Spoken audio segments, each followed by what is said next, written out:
Hi guys, I'm honored to give a topic that how to apply Byram's module of International Communicative Competence in foreign language teaching.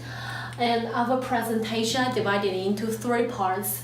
Firstly, we would like to introduce the Byram module of ICC. Next, we have some examples of how the development of the ICC. Last but not least is the limitation of Byram's module. Firstly, I want to say what is ICC, International Communicative Competence. It's described that maintain the relationship between the recent tradition in the target language and our own. Next one is the ICC have some contributions to the foreign language teaching. And lots of people want to say, I know what is the ICC, but why do I need to learn the ICC? That's an interesting question. Now, I want to give some reasons. Firstly, lots of people have the interest in the culture from other countries, and studying language is a good way to learn the culture. Next one is we have to follow the tendency of the globalization, so we have to study the language. It's the main body of my presentation is the Byram's model of ICC. From this picture, we can see that there are four competences that are included in the intercultural communicative competence, and the four survivors that are included in the intercultural competence. First of all is the linguistic competence. Namely, it's referred to the linguistic system, including in the phonology, grammar, and the vocabulary. The second one is the discourse competence. It's referred to a range of the selection and the sequence of the sentence in the documents to achieve the comprehension and the coherence. The third one is the societal linguistic competence. It's require us to maintain the relationship between the communicative partners and the communication intention. And it's also referred to the relationship between the linguistic signals and the context. Last but not least is the intercultural competence. From this chart, we can see that there are two different skills. The first one is interpreting and relating skills. These skills require us have the ability to interpret and evaluate the culture and relate our culture to each other. The next skills is discovering and interacting skills. It could focus on finding the culture and use it in our real time. The next one is the knowledge. We have to understand the social process and the product. The next one has to be the attitude. We need to have the curiosity, openness, and the readiness to suspect disbelief of other culture. And we need to say how our beliefs, behaviors, and value look from the outsiders who have a set of different belief, behaviors, values with us. The last one is in education. I focus it on the critical cultural awareness. It could refer to the ability to evaluate the culture based on the product's perspective and the explicit criteria that in other cultures. Also, it's exchange to the stereotype for a criteria evaluation of other culture. Okay, that's on my presentation. Let's welcome to the next partner. According to Byram, there are 3 different places where the intercultural communicative competence can be developed: classroom context, fieldwork, and also during independent learning. Now we'll take a look at each of them. The first example is about the classroom context, and the 2 authors of this example present a 3 different stage procedure for a classroom, which includes explanation, collection, and implementation. For the first stage, explanation, the teachers need to explain the topics covered in the course and then raise the issue of cultural differences to the learners. Then the learner need to list 5 words that they think are related to each of the topic introduced before by the teacher. And by doing this, the teacher can activate the students' cultural background knowledge on those topics and also raise some curiosity of the students about those topics. And maybe the students can have a positive and open attitude when they learn to other cultures. Turning to the second stage in the procedure collection, learners need to do this at home. They find different types of materials talking about those topics and then submit to the teacher. And this can indirectly help the students to enrich their own cultural knowledge. This links to the knowledge domains in the model of Byram. And the last one is implementation stage. In this stage, learners are expected to participate in different activities in class. Now we'll take a look at our listening class for more information. This class uses the videotape cultural dialogues. So the materials in this class is a video of 2 people. The first person is from the students' own culture and the other person is from the target culture. They are discussing a topic. Now let's just imagine that the topic is about family, for example. So the teacher will design 3 main parts in the lesson: pre-listening, while listening, and post-listening. So in the pre-listening parts, before the students they watch the video, they need to make some predictions about the opinion of the 2 speakers about the topic. And then while they listen, they need to confirm whether those predictions of their own are correct or wrong. So it means that the students can practice the skill of discovering knowledge. They watch the video and they find out about the opinions themselves. For the post-listening, first, the student needs to critically discuss the opinions of the person from the target culture, and this can increase their critical cultural awareness in learners.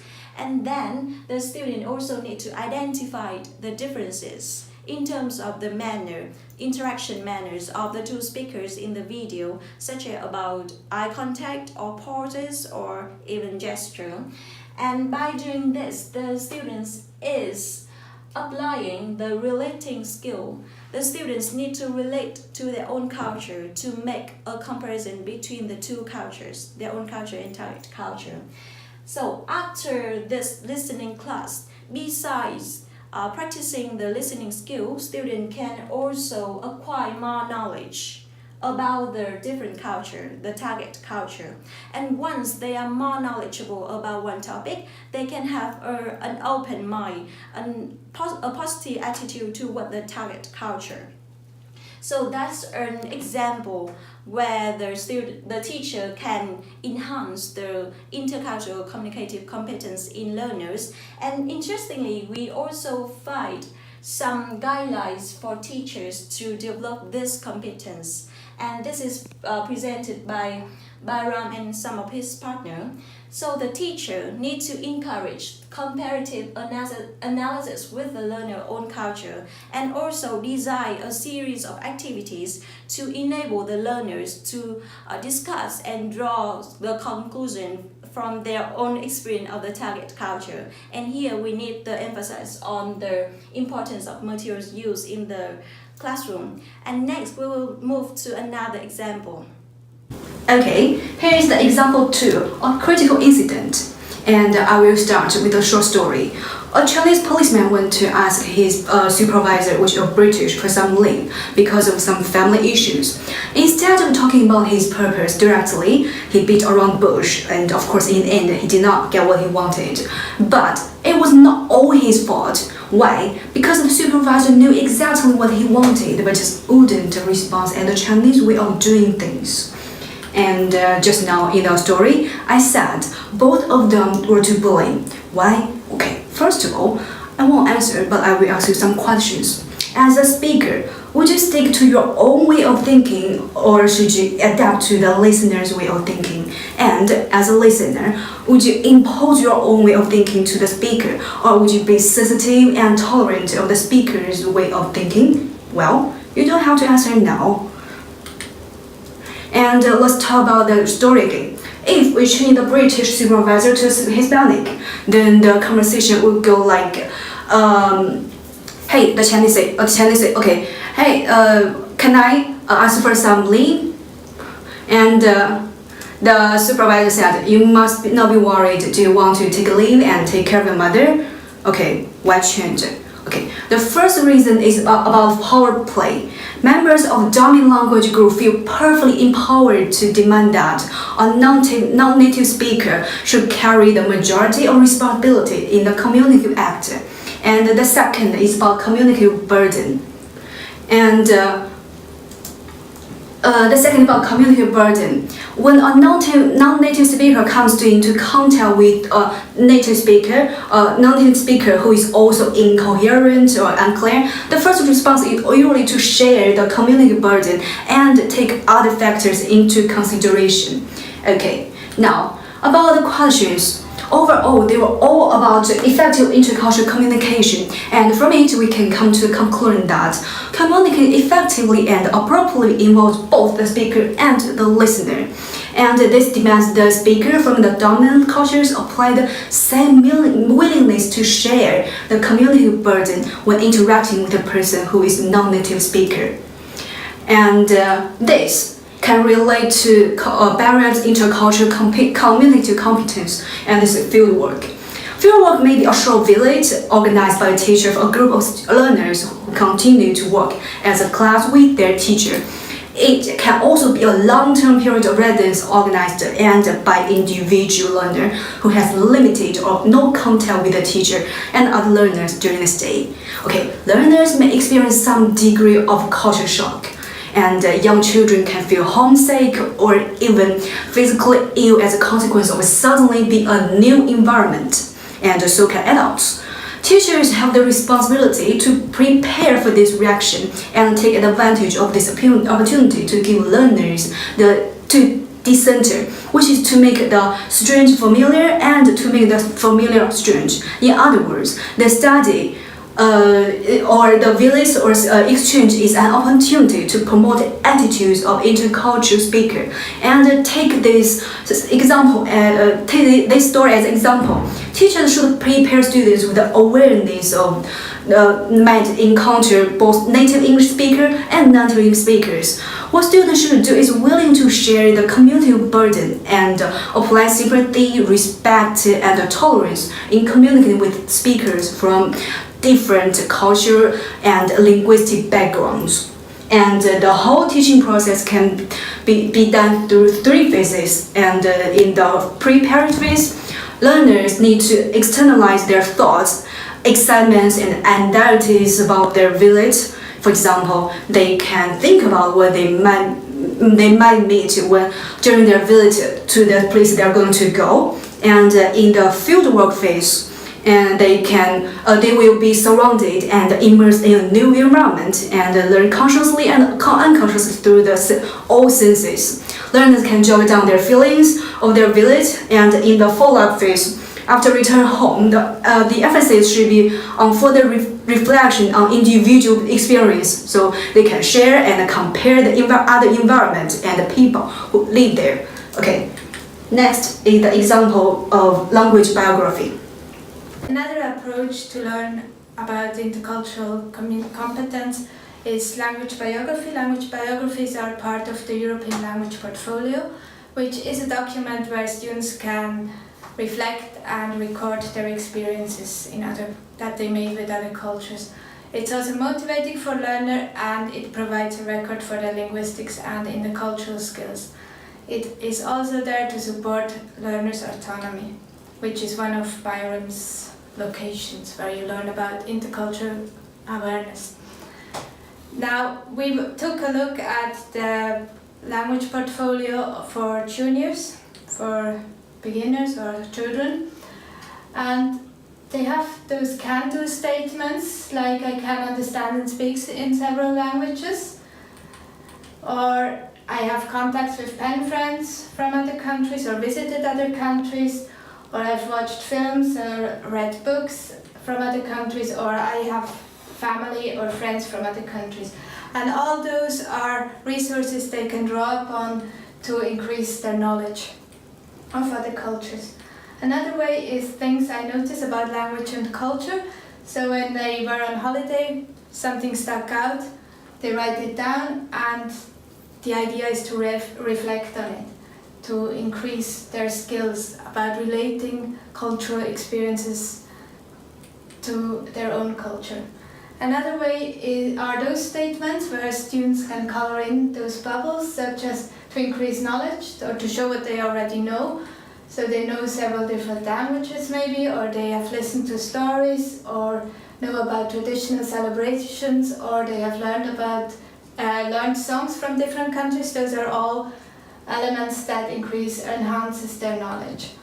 There's also the element of comparing. If they compare food, for example, they have from different countries, or pictures of places from different countries, they enhance their skills as well. Another way to enhance their ability to discover other cultures is to make contact, and making contact means that they can explain something to other people, or they can greet politely to establish contact, and also to make contact directly, so they learn about other people, other countries, other cultures through contact. Then the most important worksheet that I think is the one in the portfolio about making contacts. So they list all the contacts they've made, and the idea is to reflect on them. They can actually enhance their knowledge, skills, attitudes, and critical cultural awareness through presentations. If students are confronted with their stereotypes they have about other countries, they may start changing their attitude and develop a critical ability to assess other cultures. Especially children need a lot of support for that, because they don't have the capacity yet to think in abstract concepts. And the reception of the European language portfolio was mostly positive by the teachers. They loved the plurilingualism and the can-do statements. However, they thought about the necessity of actually using the European language portfolio, since there are already elements incorporated in the textbooks, and also if those elements are not assessed while teaching them, so some teachers thought that was an overload. Even though Byram's model is a very good and, well, at least a very interesting model, it has some limitations, such as components of Byram's models. They are just hypothesized, they are not based on empirical data, and also Byram didn't define culture, and he also refers to cultures as in cultures equals countries, nations, so he refers to the French and the Germans without taking it into account that cultures differ even in countries. And Hoff comes from a Bildungsperspektive. She criticizes the emphasis on harmony and agreement. She thinks that you actually learn more about conflicts, as we saw in the critical incident example.